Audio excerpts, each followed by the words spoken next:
ఎన్టీఆర్ జిల్లా జగ్గైపేట ప్రభుత్వ ఆసుపత్రిలో డయేరియా బాధితులను ఆరోగ్య శాఖ మంత్రి సత్యకుమార్ పరామర్శించారు. డయేరియా రోగులకు అందుతున్న వైద్య సేవలపై ఆరా తీశారు. జగ్గైపేటలో అధికారులు వైద్యులతో పరిస్థితిపై సమీక్షించారు. జగ్గైపేట ప్రభుత్వ ఆసుపత్రిలో డయేరియా లక్షణాలు కలిగి ఉండి 34 మంది బాధితులు చికిత్స పొందుతున్నట్లు ఆసుపత్రి వర్గాలు వెల్లడించాయి.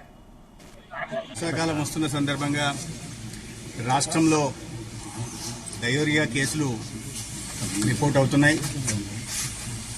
ఈ వర్షాకాలం ప్రారంభమైనప్పటి నుంచి రాష్ట్ర వ్యాప్తంగా 23 గ్రామాల్లో 168 కేసులు రిపోర్ట్ అయ్యాయి. మన కాకినాడ జిల్లాలో, గుంటూరులో, ఎన్టీఆర్ జిల్లా జగ్గైపేటలో కూడా కేసులు రిపోర్ట్ అవుతున్నాయి. జగ్గైపేటలో 58 కేసులు రిపోర్ట్ అవుతే వాటిలో 14 మంది డిశ్చార్జ్ అయ్యారు. ఇతరులు ఆసుపత్రిలో ఉన్నారు. కొన్ని రెఫరల్ హాస్పిటల్ కూడా వెళ్ళున్నారు. అయితే తీవ్రమైన విరోచనాలు, వాంతులతో హాస్పిటల్కి వచ్చిన ప్రజలకి సరైన వైద్యం లభిస్తూ ఉంది. వాళ్ళ ఆరోగ్యం కుదుటపడింది, మెరుగైంది. అయితే వీటికి ప్రధాన కారణాలను చూస్తుంటే ఈ జగ్గైపేటకు సంబంధించి ఎస్ఎంపేట, మక్కపేట గ్రామాల్లో కలుషిత నీరు కారణంగా తెలుస్తా ఉంది. గ్రామాల్లో అనేక సంవత్సరాలుగా నిర్వహణ లేకపోవడం,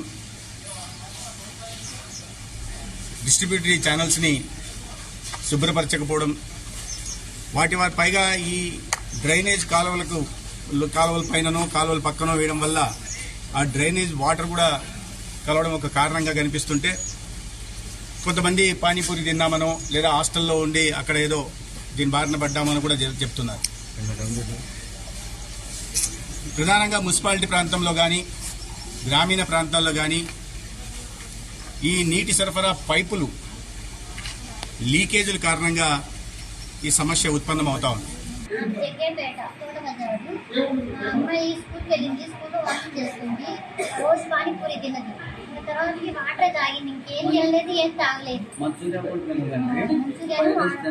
పానీపూరి తిన్నది, ఇంకా తర్వాత వాటర్ తాగింది, ఇంకేం లేదు. ఇంకా అప్పటి నుండి వాంతులు, ఒకటే వాంతులు, అసలు ఆగట్లేదు. ఇంకా నిన్న పొద్దున్న హాస్పిటల్కి తెచ్చాము.